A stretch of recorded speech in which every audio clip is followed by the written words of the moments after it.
Lundi 9 décembre 2024. Bonjour à toutes et à tous. Bienvenue dans l'actualité. En débat de ce jour, deux invités vont partager ce plateau avec moi. Abel Zindodi, le responsable du journal Garco, du site d'information Garcoque.tg, et Stan Asiator, journaliste à Togo Post. Avec eux, nous parlerons d'abord des fêtes de fin d'année qui approchent. D'abord avec l'association Les Amis du Village. Et puis, on parlera de la circulation, une situation que décrit plusieurs personnes. Stan en a même fait un post la dernière fois. On parlera de l'élection présidentielle au Ghana et on va terminer avec deux titres publiés par les sites d'information Garcoque.tg et Togo Post. Abel, bonjour. Bonjour Anita, bonjour à tous ceux qui nous regardent. Comment tu vas? Ça va, Dieu merci, c'est lundi. Et les habitants de Dahomey? Les habitants de Dahomey vont super bien. Tu étais dans quelle ville exactement? J'étais à Cotonou, puis à Calavi, puisque mon appartement au Bénin, c'est à Calavi. Donc, je dis que je passe mes nuits à Calavi, mais je fais mes activités à Cotonou. Donc, pour ce week-end, c'était juste un séminaire de sensibilisation et de formation sur la spiritualité africaine. Embellissons l'histoire de spiritualité africaine. Stan, bonjour. Oui, bonjour Anita, bonjour Abel, et bonjour à tous qui nous suivent. Comment ça va? Ça peut aller. Et le week-end, ça s'est bien passé? Oui, tranquillement à la maison, à Lomé. Moi, je t'ai vu quelque part, c'était pas à la maison. Oh, on s'est vu sur un terrain, parce que je faisais un peu de sport et on s'est rencontrés. Non, c'est pas à la maison. Pardon? Samedi fait partie du week-end, c'était pas à la maison.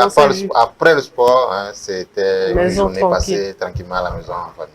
Eh bien, bientôt Noël, nous sommes aujourd'hui déjà le 9 décembre, encore quelques jours, et qui parle de Noël parle souvent des tout petits.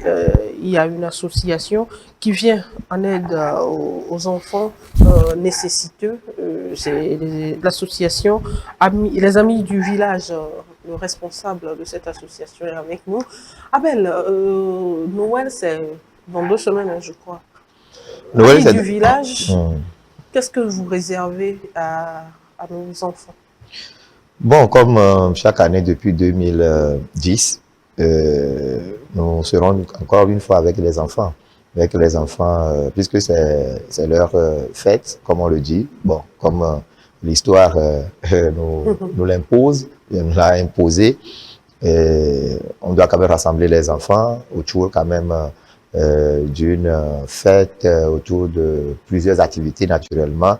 Au cours de cette journée, on organise des séances de jeu, questions-réponses, juste pour animer les enfants. Il y a quand même des séances d'animation culturelle, des danses, des chants, des danses bien entendu, et le sport également, le foot, divers jeux, etc. Donc, c'est ce que nous faisons chaque 24 décembre de chaque année depuis 2010. Depuis 2010 donc, si on prend l'exemple du 24 décembre 2024, vous choisissez un village et vous faites vos activités là. Voilà, c'est comme cela. Ce n'est pas comme pour la rentrée où vous sillonnez plusieurs non, pour Noël, c'est un endroit. Et ce que nous faisons, nous sillonnons toujours certains villages. Dans la mesure de nos possibilités, nous allons donc dans certains villages. Par exemple, cette année, on peut aller à Devego, à ramener donc nos enfants qui sont là-bas. Quelques-uns de nos enfants qui sont là-bas, on va quand même les ramener à Lomé, puisque Noël, beaucoup plus, c'est en ville. C'est à Lomé. Devego également fête Noël. Il y a des villages qui sont donc des villages environnants des grandes villes, bien sûr. Et donc, nous ramenons ces enfants-là des villages vers Lomé pour qu'ils vivent également les moments de fête de Noël. Alors, vous prenez en charge leur logement? Bien entendu, si nous avons les moyens, nous le faisons. C'est ce que nous faisons depuis 2010. Nous le faisons chaque année. Et même si nous n'avons pas de soutien, d'aide venant donc de nos partenaires. Voilà, et donc nous le faisons chaque année. Nous le faisons chaque année. Le 24 décembre 2010, on a organisé la première édition de cet événement à Devego. Nous avons rassemblé plus de 800 enfants dans le village de Devego. Plus de 800 enfants à qui on a distribué les vivres. Naturellement, puisque c'est la fête de Noël, les vivres, les jouets et tout. Et on a organisé des activités culturelles, sport, foot, etc. Et voilà. Donc, chaque année, jusqu'à l'année dernière également, on était encore avec les enfants et c'était à Zanguera, vous voyez un peu. Et donc, cette année, nous serons à Amadahome. Le village d'Amadahome, tout près. Et donc là, vous allez prendre les enfants voilà, qui d'Aklakou, tout ça là, de Arahoutoué, tout ça là pour les ramener donc à Amadahome et pour faire la fête. Est-ce que les enfants viennent le jour J et repartent le lendemain ou bien ils viennent la veille et repartent le jour d'après? Non, tout dépend quand même des moyens dont nous disposons. Mais vu que c'est une fête qui se passe beaucoup plus en famille. Nous ne privons pas les enfants de leurs parents. Vous voyez un peu. Et donc, nous allons, et dans chaque localité, nous avons un point focal. Et donc, celui-là, il est quand même le représentant de l'association dans le village. Et les parents nous connaissent, les parents connaissent également ce dernier-là. Et c'est lui qui conduit donc la délégation de ces enfants. Et c'est 5 enfants qu'on prend dans un village, c'est 10 enfants qu'on prend dans le village, c'est 2, 3. Donc ça dépend de les moyens et puis de la disponibilité également des enfants. Parce qu'en période de fête, il y a certains enfants qui se déplacent, qui ne sont toujours pas sur place et tout. Donc on le fait comme ça avec ces enfants et accompagné toujours d'un guide. Et ce guide-là qui est votre représentant dans la localité et qui vient avec les enfants et qui repart avec les enfants. Donc le même jour, on fait tout. Et puisque la fête commence un peu plus tôt, déjà à 10h, 11h, on est là.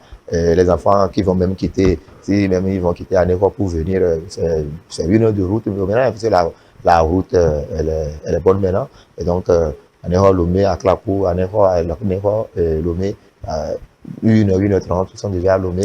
Et quand on finit autour de 14h, 15h, 16h, les enfants peuvent retourner. Donc, voilà, ils reprennent la route pour Lomé. À hauteur, pareil. Maintenant, si il s'agit maintenant d'aller à l'intérieur, si nous prenons aujourd'hui Kara pour faire cet événement, donc on sera donc obligé de nous déplacer vers là-bas et faire la fête donc dans ce village, dans cette ville de Kara et faire avec les cantons environnants, bien les villages environnants. Alors, parlons d'offrir des vivres et non vivres aux enfants. On fait allusion aux moyens financiers. Est-ce que vous avez des partenaires ou bien ce sont les membres de l'association qui se débrouillent pour donner le sourire à ces enfants le 24 décembre? Oui, à la base, l'association, chaque association est créée sur la base de la loi 1901 à but non lucratif. Donc, nous n'avons pas d'activités génératrices de revenus liées directement à l'association. Mais vous savez, nous avons nos activités professionnelles que nous faisons et donc chaque membre contribue. Et c'est ce qui nous fait dire tout simplement que chaque année, il y a des projets sur lesquels on ne badine pas. Il n'y a pas de raison qu'on ne les réalise pas. Il n'y a pas de raison qu'on ne les réalise pas. Ce projet Noël pour tous, par exemple, et le projet PEB, qui est la promotion de l'éducation à la base que nous faisons chaque période de vacances et tout. Donc, ces 2 projets, on ne badine pas sur ces projets. On revient et on peut continuer. Que vous ayez des partenaires ou pas, on le fait. Parce que c'est un engagement, c'est juste une mission, c'est une vision. Et donc, cette vision-là, on ne l'a pas eue avec quelqu'un. On l'a eu individuellement, personnellement. Maintenant, chacun des membres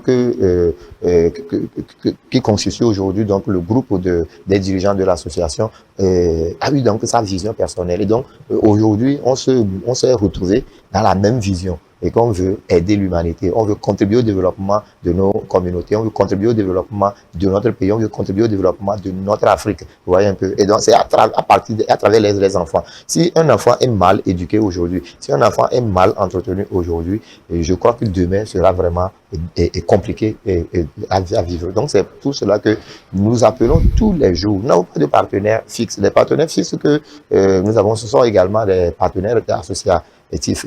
Donc, c'est des associations sœurs et ONG donc, qui nous soutiennent sur le plan technique beaucoup plus. Nous travaillons avec l'ONG Visa, le docteur Kouvaré, par exemple. Le docteur Kouvaré, lui, il nous appuie sur le plan médical.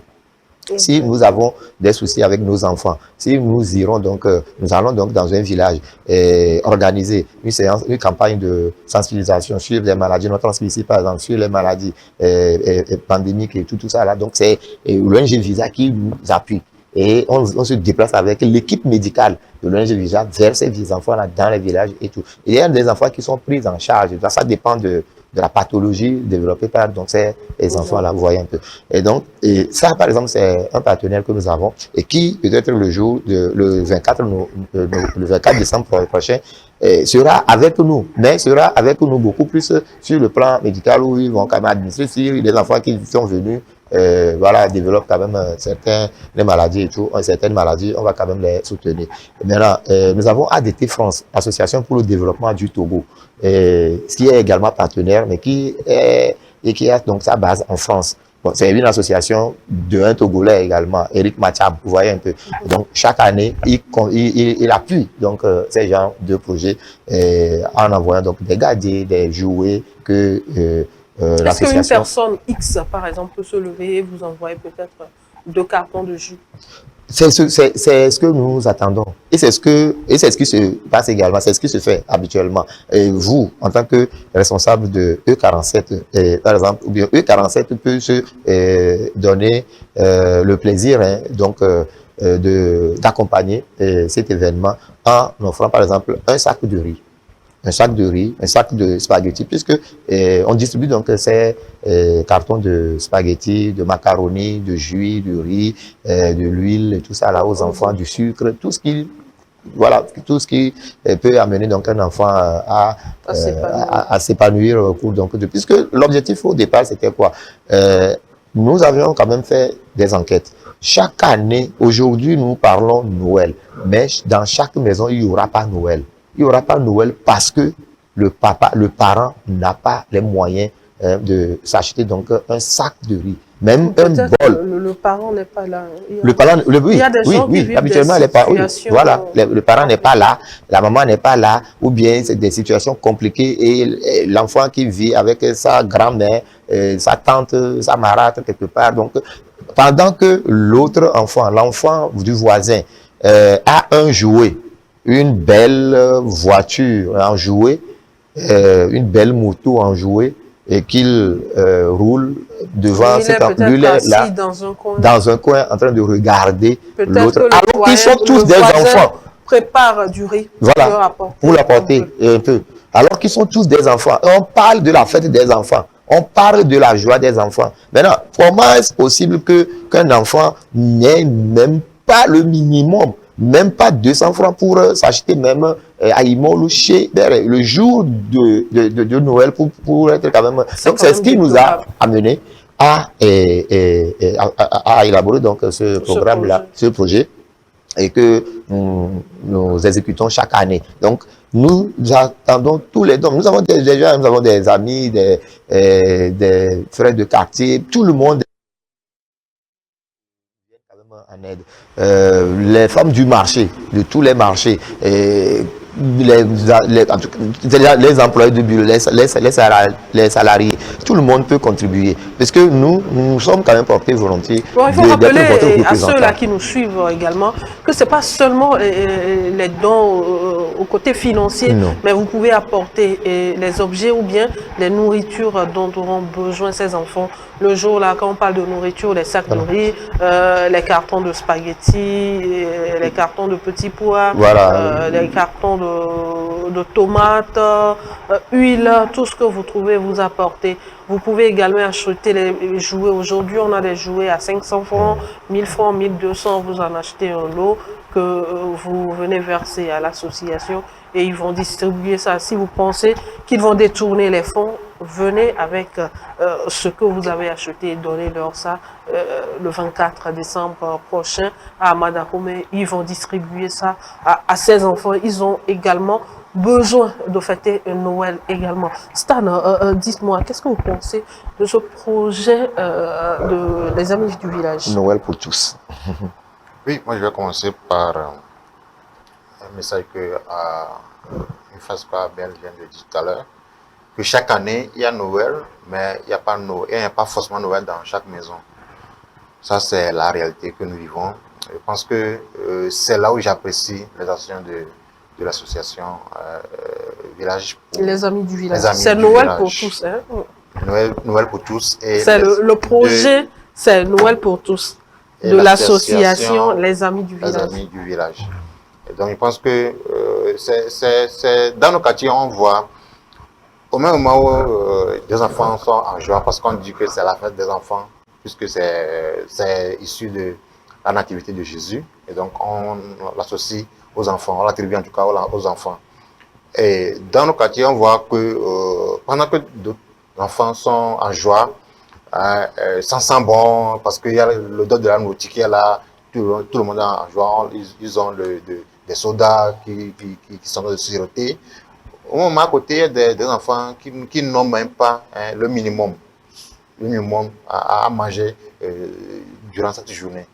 Et c'est déplorable. Je pense que c'est là où j'apprécie vraiment l'action des Amis du Village, l'association de Abel, qui apporte en tout cas tant soit peu du sourire aux enfants, surtout en cette période-là, en cette journée où on doit quand même rendre les enfants beaucoup plus heureux avant de tomber dans la nouvelle année. Je pense que c'est une action louable, et aussi je profite donc de cette émission pour appeler tous les partenaires, tous les volontaires, tous ceux-là qui en ont, ou bien qui trouvent que l'action des Amis du Village est à saluer, de contribuer à travers non seulement les dons à travers l'argent en espèces, ou bien également à travers les vivres et les non-vivres.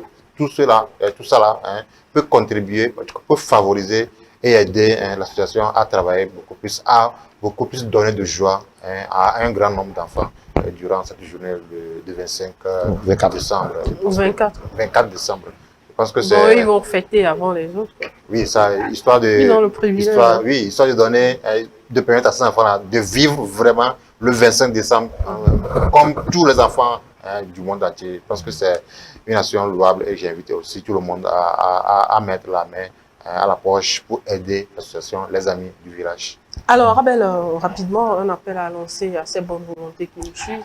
Oui, l'appel, c'est de nous venir en aide, nous, à l'association Les Amis du Village, et également aux autres associations qui interviennent dans ce même domaine-là, puisqu'il y en a quand même à travers tout le pays.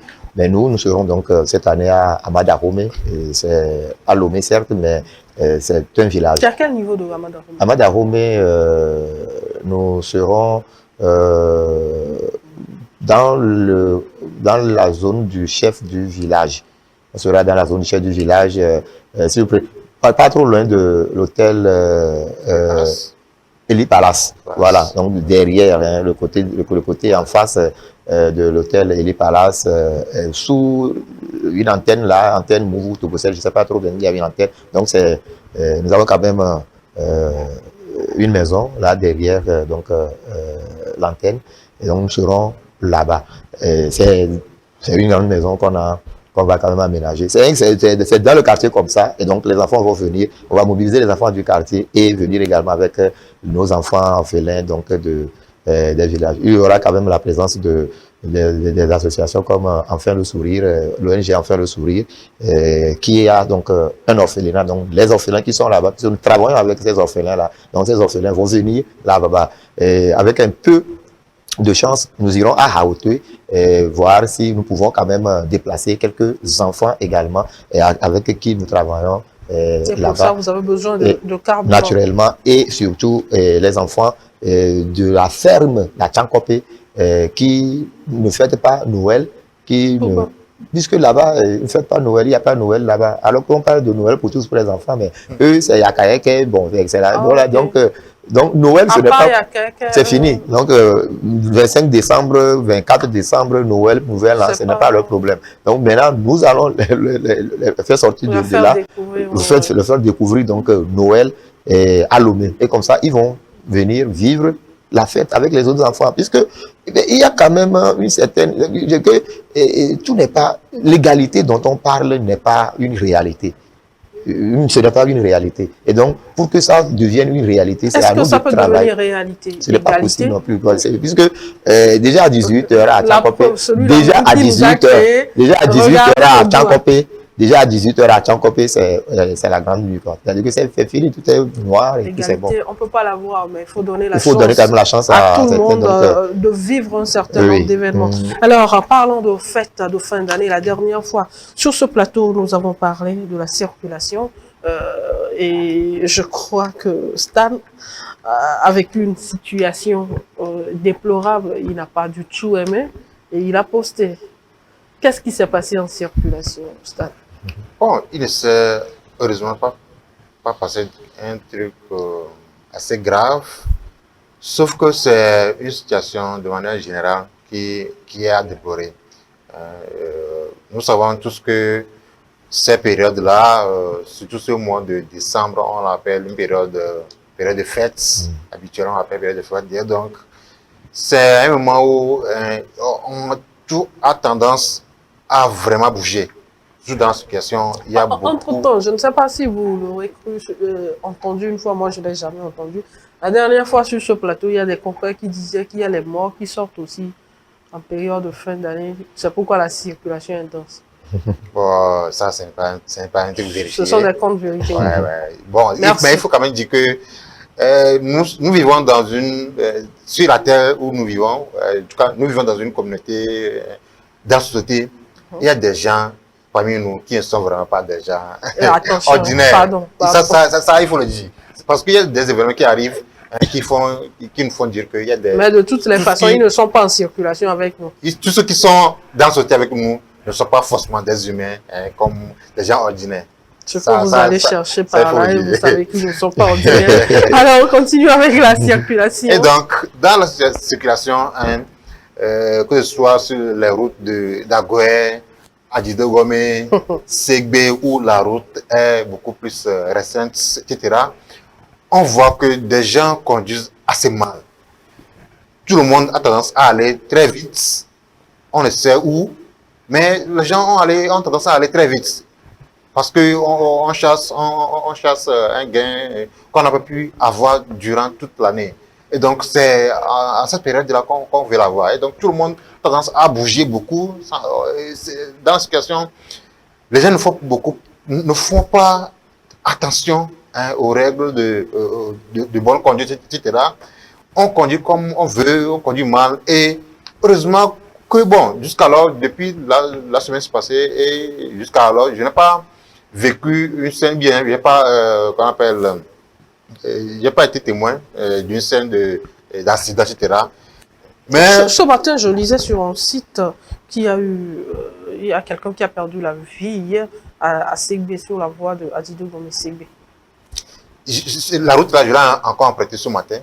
Et je vous assure que vraiment sur cette route, non seulement la route est récente, mais les gens qui conduisent sur cette route là conduisent assez mal. On ne respecte... Alors que sur cette voie, je crois, on ne devait pas dépasser 30 ou 50 ans. Oh, mais qu'est-ce qui régularise ça? Qu'est-ce qui empêche? Non, moi j'ai juste vu les panneaux. Hein. Mais les panneaux sont là, en tout cas je pense, pour nous, pour beaucoup d'usagers, les panneaux là sont implantés juste pour orner les routes. Parce que les gens ne font vraiment pas attention à ces panneaux là. Ils circulent comme ils veulent. Et si vous ne faites pas attention, c'est-à-dire que vous allez rentrer vous avez fait accident tout à l'heure. Vous pouvez être innocent, conduit tranquillement sur la route en respectant les règles, mais un salpard entre griffes peut sortir de quelque part et vous cogner, et vous rendre inapte. C'est pourquoi moi, c'est une situation un peu comme comme une scène à laquelle j'ai assisté ce matin. Le monsieur, il était au volant dans sa voiture. Je ne sais pas pourquoi, quand je suis arrivé, je n'ai pas noté l'immatriculation. J'avais eu envie de dire ça. Il était en circulation, il était au volant, téléphone. À un moment donné, il a perdu le contrôle du volant. Heureusement qu'il a su rabattre, rajuster le volant, mais c'était pas évident. Et ça n'a pas réveillé sa conscience. Hein. Il a continué comme ça jusqu'à arriver au niveau de la source où il voulait tourner pour aller vers le terrain. C'était déplorable. C'était un responsable. Hein, une belle voiture, on voit des gens comme ça. Bien climé, vitres teintées. Mais bon nombre de ces c'est gens lui qui a son téléphone. Ah mais, c'est ce que je voulais dire. Bon nombre de ces gens-là, vous les voyez bien cravatés dans leur véhicule. Ils ont le téléphone en main, en train de faire WhatsApp, ou bien en train d'écouter un vocal, ou bien de faire un vocal, ou bien de faire carrément un appel direct. Je ne comprends pas. Des gens bien, hein, qui peuvent se donner le plaisir de faire ces genre d'actions dans la circulation. Je ne sais pas quel esprit nous anime, mais vraiment, c'est déplorable. En tout cas, moi, j'appelle donc à surtout les usagers des engins à deux roues. Nous sommes vraiment, ces gens sont vraiment exposés. Ah oui. Ils sont eux-mêmes la carrosserie de leur engin. Et donc, je les invite à multiplier beaucoup plus de vigilance dans la circulation. Avant d'amener son engin sur la route, il faut vérifier que le frein, etc., tout soit en bon état. Parce que dans la situation, tout peut arriver. Donc, il faut au moins avoir la garantie que l'engin fonctionne bien pour, en tout cas, éviter certaines situations qui peuvent arriver dans la circulation. Et également, s'assurer qu'on n'est pas ivre avant de rentrer dans la circulation. Il faut qu'on soit en bon état, nous-mêmes. C'est-à-dire la prudence doit augmenter à fois 5. On doit multiplier beaucoup plus de prudence dans ces moments parce que c'est vraiment risqué sur nos routes. Alors, Abel, prudence sur nos routes, on le dit tout le temps, mais en cette période de fin d'année, il faut aller peut-être à 100%. Oui, il faut aller à 100%. Ici, et quand même, on peut même dépasser le 100%. Ce sera quand même une belle chose. Je crois que si nous prenons, par exemple, la voie, Stan le disait tout à l'heure, la voie Douala Ido Gomé, Segbe. C'est bon, la voie est restreinte, ça on est d'accord. Mais au-delà de ça, je crois que même la pollution, je crois que la restriction donc de cette voie doit amener les usagers, ou bien l'usager, à se contrôler. C'est-à-dire que ce n'est pas un boulevard sur lequel on peut filer comme on veut. Mais contrairement à ce qu'on pense, c'est sur cette voie-là où on ne peut même pas, que le dépassement, avant même de dépasser quelqu'un sur cette voie, il faut faire extrêmement attention. Mais c'est sur cette voie-là que les gens veulent dépasser à n'importe quel niveau, à n'importe quel moment et tout. Donc, ce sont des exemples parmi tant d'autres. Et partout, à Lomé, c'est comme ça. Bon, non seulement Lomé, moi j'ai fait samedi, dimanche, j'ai fait quand même le trajet Lomé, Cotonou, Tonou-Calavi, etc. Bon, c'est partout, c'est que c'est la même chose. Au Bénin, c'est encore pire. Sauf que il y a le contrôle est strict sur la route. Aujourd'hui, à Cotonou, puisque j'étais en taxi, hein, je ne suis pas allé en voiture, perso. Et donc, c'est vrai que de Lomé, il a conduit, il n'y avait pas tellement de problème. Mais les conducteurs, le système 42, si vous ne savez pas, c'est le fait de surcharger donc sa voiture. Les voitures de 5 places Et 4 4 derrière, 2 devant. devant, plus le système 42, c'est dans leur code, c'est ce qu'ils disent. Et donc, c'est le système 42 qui est de mise donc, sur la voie, alors que le tarif est maintenu. Et donc, eux, ils veulent quand même voilà, maximiser comme leur profit et ils surchargent. Bon, sur la voie d'abord de Lomé à Cotonou, la restriction, c'est quoi? C'est que vous ne devez pas quand même dépasser un certain nombre de vitesse.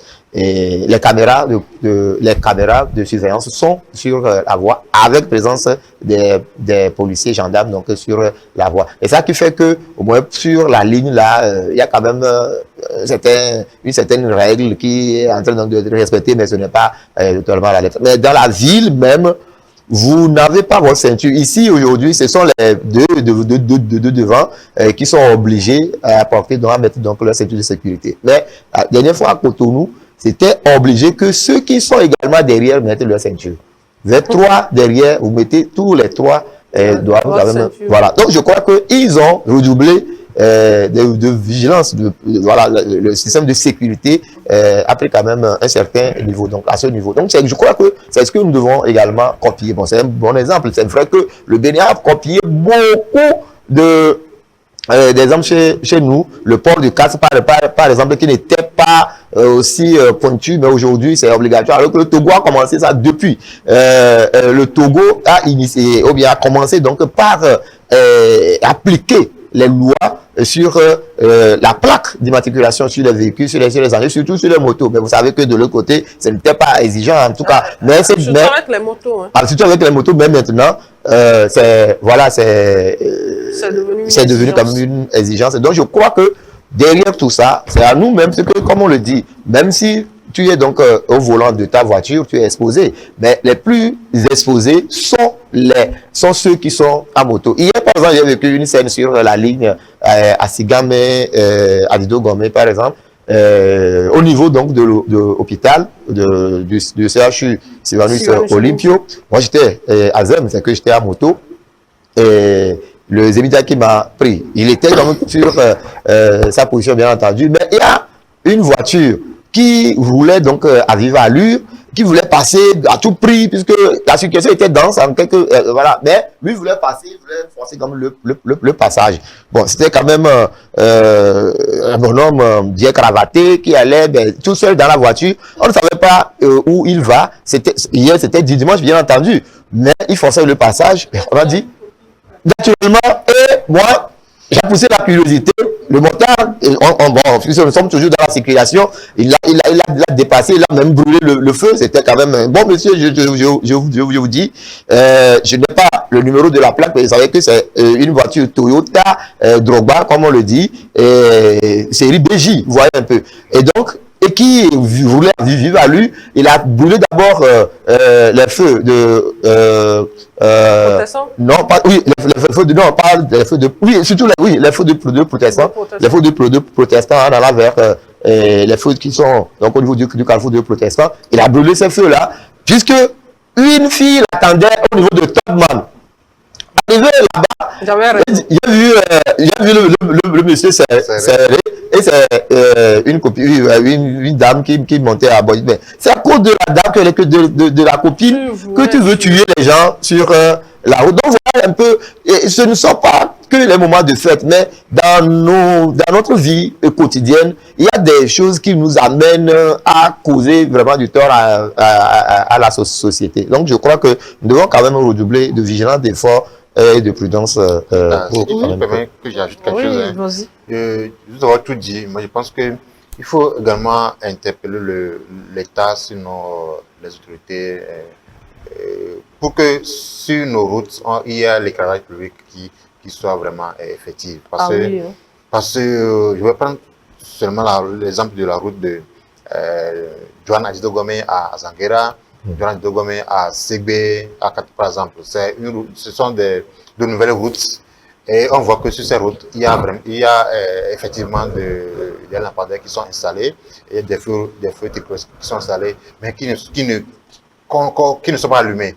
Les lampadaires là ne sont pas allumés. Dans la nuit, c'est toujours, quand on prend la route de Adido Gomé à Zanguera, c'est carrément un boulevard. Mais sur cette route-là, dans la nuit, c'est carrément le noir. Et ça cause d'accidents. Surtout pendant que, bon, du moment où ces périodes-là, les gens ont tendance à rouler très vite, il faut que l'État aussi fasse diligence pour qu'on allume ces lampadaires-là la nuit, pour au moins permettre aux gens de circuler librement et éviter des accidents inutiles. Eh bien, nous allons nous rendre au Ghana, à côté, élection présidentielle, et avant même que les résultats définitifs ne soient proclamés, selon le programme, c'est aujourd'hui que ces résultats définitifs seront proclamés. Le vaincu, c'est-à-dire le président sortant, a appelé le vainqueur pour le féliciter. Stan, je reste avec vous. Oui. Symbole de démocratie. Ça, c'est clair. Tous les pays africains, surtout, doivent suivre cet exemple. Ça, c'est clair. Je pense même le Vous chargé. êtes le président de la République. Il y a eu les élections présidentielles. Vous avez perdu. Et vous appelez votre adversaire pour lui dire félicitations. Ouais, c'est vraiment un acte de grand homme, hein, digne d'un pays de démocratie, tout simplement. Je pense que je suis très admiratif du comportement des Ghanéens, autour des autorités, les dirigeants de ce pays. Je pense que le chargé à l'information. Oui, c'est la ministre, je crois. Voilà. Je l'ai suivi ce matin sur une chaîne internationale. Ouais. Il a dit que l'acte-là, c'est non seulement à l'endroit des Ghanéens, mais à l'ensemble des pays, que ce soit africains ou dans le monde. C'est vraiment à saluer parce que le Ghana nous montre une fois encore que il est un pays de démocratie tout simplement à copier par certains pays d'Afrique surtout les pays francophones. Certains pays francophones, c'est un exemple pour eux à copier. C'est vrai que avec le règne de Akufo-Addo, le Ghana a tendance à fonctionner comme certains pays africains parce qu'il est l'un des rares présidents à côtoyer véritablement le président français, Emmanuel Macron. Et donc, sa gestion, je ne sais pas si c'est parce qu'il a beaucoup côtoyé le président français que sa gestion a été plus ou moins catastrophique. Mais je pense que c'est l'un des rares présidents ghanéens dont la gestion n'a pas été aussi fameuse. Et donc, maintenant, à travers, en tout cas, à l'issue de cette élection, ils reconnaissent que le nouveau John Mahama a gagné. Il appelle même avant la proclamation officielle pour le féliciter. Je pense que c'est vraiment un acte à saluer, un acte louable que certains pays africains doivent tout simplement copier. Ça, c'est un grand pas vers la démocratie, une confirmation de la démocratie. Non, mais c'est pas Mahama c'est pas Nana Akufo qui est là actuellement. Hein. Oui, bon, il était là. Il était là. Il a appelé le nouveau élu, en fait, pour le féliciter pour sa victoire avant la proclamation officielle.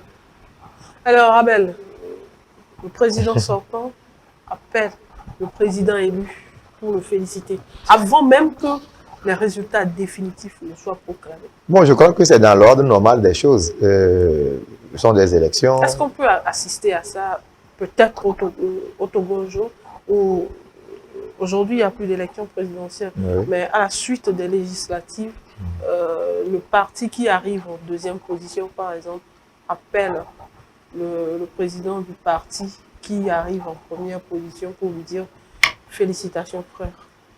Oui, normalement, c'est ce qui doit être fait. Et donc, moi, bon, ça ne m'étonne pas. Hein, je ne trouve pas il n'y a rien d'extraordinaire, en fait, à mon avis. Je crois que c'est dans l'ordre normal des choses. Vous allez donc à une élection, vous perdez, vous vous approchez donc de votre but, puisque nous sommes des sportifs. Donc, un bon sportif, voilà, il faut être fair play. Et il faut t'approcher donc de ton adversaire pour tu penses qu'avec les sportifs, c'est facile? Oui, mais c'est comme ça. Les congrès où on ferme les portes. Oui, où ça devient compliqué, mais je sais que c'est comme ça. Mais en bon sportif, il faut quand même aller vers, voilà, aller vers ton adversaire et le saluer. Donc c'est ça. Donc je crois que par exemple, cette même scène s'est produite au Libéria il y a quelques mois. Aux États-Unis, voilà, au Libéria, on reste en Afrique. Au Libéria, c'est un pays de l'Afrique de l'Ouest, c'est aussi comme le Ghana, comme le Togo, etc. Mais ça s'est passé où le président sortant, le président sortant a perdu donc l'élection face donc à son adversaire. Mais avant quand même la proclamation, ou bien quelques minutes après la proclamation, il a appelé donc son adversaire pour le féliciter. Je crois que normalement c'est ce qui doit se faire. Et le Ghana a encore montré l'exemple à suivre. Voilà, très bon exemple d'ailleurs. En tout cas, on verra très prochainement l'autre pays, bien le prochain pays qui ira donc aux élections. C'est vrai que chez nous, il n'y aura plus d'élections, mais il y aura des élections. Il y aura des élections. On se prépare pour l'élection ou bien les élections sénatoriales. Voilà, il y aura forcément des perdants et des vainqueurs. Vous voyez un peu. Donc, ceux qui vont gagner seront donc. Ils vont s'appeler entre eux. Ils doivent s'appeler entre eux. Voilà. Eh bien, Abel, on va faire la une de Gakokwe.tg. Je peux avoir les images. Oui, Gakokwe.tg qui nous parle des présidents des commissions permanentes de l'Assemblée nationale qui sont connus. Abel. Oui, Gakokwe.tg au cours de... Quelle sera la mission de ces commissions? Ils sont au total 9, c'est ça? Oui, ils sont 9. Ils sont des commissions. Présidents de commission. Voilà. Et c'est en respect quand même au règlement de l'Assemblée nationale que cette élection a eu lieu. Et les 9 présidents des commissions, bien les 9 commissions ont été donc installés et donc les présidents sont connus. Maintenant, ces présidents, il y a encore, ça ne s'arrête pas ici. Les présidents vont, en tout cas, chaque commission sera étoffée donc d'autres membres, vice-présidents et d'autres membres. Donc, voilà. Mais bon, ce qui frappe aux yeux dans la composition de ces commissions, c'est que nous avons à l'Assemblée nationale une majorité absolue du parti UNIR. Vous voyez un peu. Mais si tout est question du vote, c'est que les membres, les candidats UNIR sont candidats. Vous voyez un peu, c'est les membres du parti, ils sont majoritaires, ça c'est clair. Mais ici, nous avons retrouvé quand même parmi les membres, les présidents de commission, un président issu de l'opposition, du rang de l'opposition. C'est ça qui frappe aux yeux. Il faut quand même le relever. Sur la centaine de députés que compte donc UNIR, et contre 2 députés pour Adi, et Adi qui va prendre donc, une commission, la tête d'une commission. Ça voudra dire tout simplement qu'il y a quand même déjà une certaine entente entre les élus du peuple, que sont les députés à l'Assemblée nationale. Il faut quand même le relever. C'est très important. Sinon, UNIR, voilà, pourrait prendre donc les 9 commissions, puisque étant majoritaire, voilà un peu. Donc, l'honorable Wonira Kosivi, qui est donc élu président de la Commission des droits de l'homme. Vous voyez un peu. Et donc, je crois que c'est quelque chose qu'on doit quand même relever et se dire tout simplement que le Togo est en train quand même de jouer sa partition dans l'enracinement naturellement de la démocratie et de la cohésion dont on parle. Donc, c'est ce que nous avons pu faire avec l'image de tous les 9 présidents des commissions.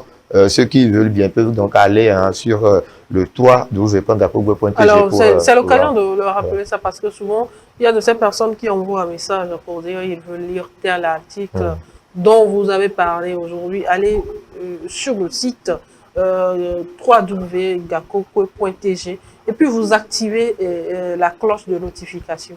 Donc, tout ce que Gakokwe aura publié, que ce soit vidéo, parce que je rappelle que ce ne sont pas seulement les articles écrits qui sont publiés sur le site de Gakogwe, mais vous avez également des vidéos qui sont postées là, en résumé de certaines activités. Vous les aurez dès que Abel publie ces articles-là. Nous venons vers Stan avec Togo Post.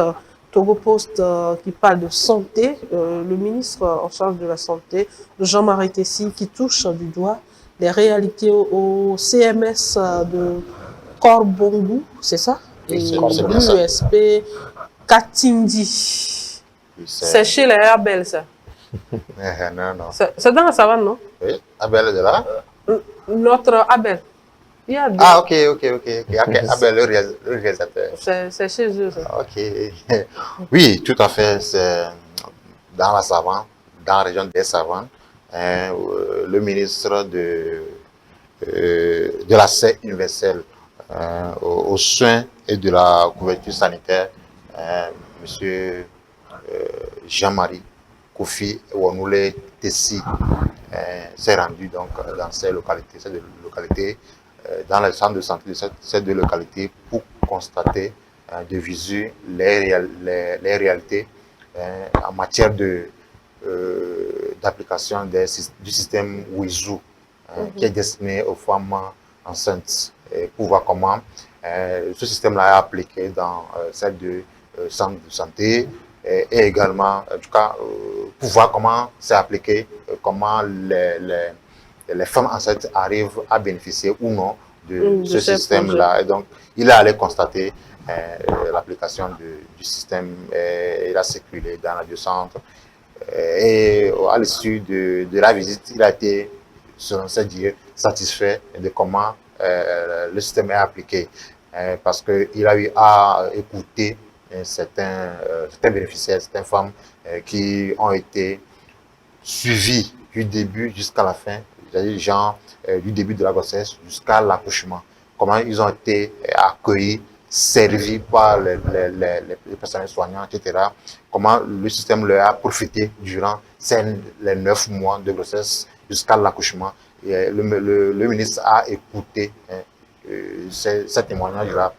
Et également, c'est ce qui fait dire à la fin que le système va bon train dans ces deux localités. Quand nous prenons, on dit Korbongu et Katindi, vous savez que ça, ce sont Katindi ou Katendi? Okay. Katindi. Donc, vous savez que dans les savanes où il y a l'insécurité, il y a la crise sanitaire, la crise sécuritaire. Je vous dis. Et donc, ces femmes-là, ce sont des populations qui sont secouées par les attaques, etc. Et donc, leur apporter, tant soit peu ces aides-là, surtout aux femmes enceintes, c'est un truc vraiment qu'ils apprécient. Et donc, le ministre est allé constater de visu ces réalités-là, et à la fin, il se dit satisfait de comment le système est appliqué. Et donc, les bénéficiaires, en tout cas, ont remercié à travers lui le chef de l'État qui a eu l'idée de leur accorder ces aides-là à travers le système WIZU. En tout cas, c'est un article que nous avons réalisé grâce à l'aide de notre correspondant Doumon Kassan qui se trouve dans les savanes. Merci à vous, Stan. Abel, merci. Le 21 décembre, vous êtes disponible? C'est un samedi. Si vous nous invitez, vous avez envie de me voir jouer au football? Oui. D'accord, vous êtes invité donc le samedi 21 décembre 2024 à partir de 7h sur le terrain à côté de la télévision. Ici, il y a une journée avec nos téléspectateurs. On va partager toute une journée avec les téléspectateurs. Abel veut nous rappeler un peu l'événement et on revient pour clôturer l'émission. Vous l'avez longtemps souhaité et oui, cette fois c'est fait. La télévision Espoir 47 sera encore plus au cœur de vos émotions en cette fête d'année 2024 à travers une journée mémorable dénommée la journée des téléspectateurs U47. Une seule date, le samedi 21 décembre 2024 à partir de 7h. Au programme, matchs de football entre téléspectateurs et personnel d'Espoir 47, émissions live et de divertissement en plein air, soirées récréatives no limites et bien d'autres surprises. Venez partager des moments inoubliables avec vos animateurs et présentateurs préférés, le tout dans une totale ambiance de convivialité, de festivité, de gaieté et d'interactivité. N'oubliez pas, c'est le samedi 21 décembre 2024 à partir de 7h. Notez bien, la participation est gratuite, mais les dons volontaires sont les bienvenus. Pour toute information et inscription, contactez le plus 228 93 49 45 45 98 28 74 14. Espoir 47, la chaîne de proximité. Voilà, je vais porter le nombre fort.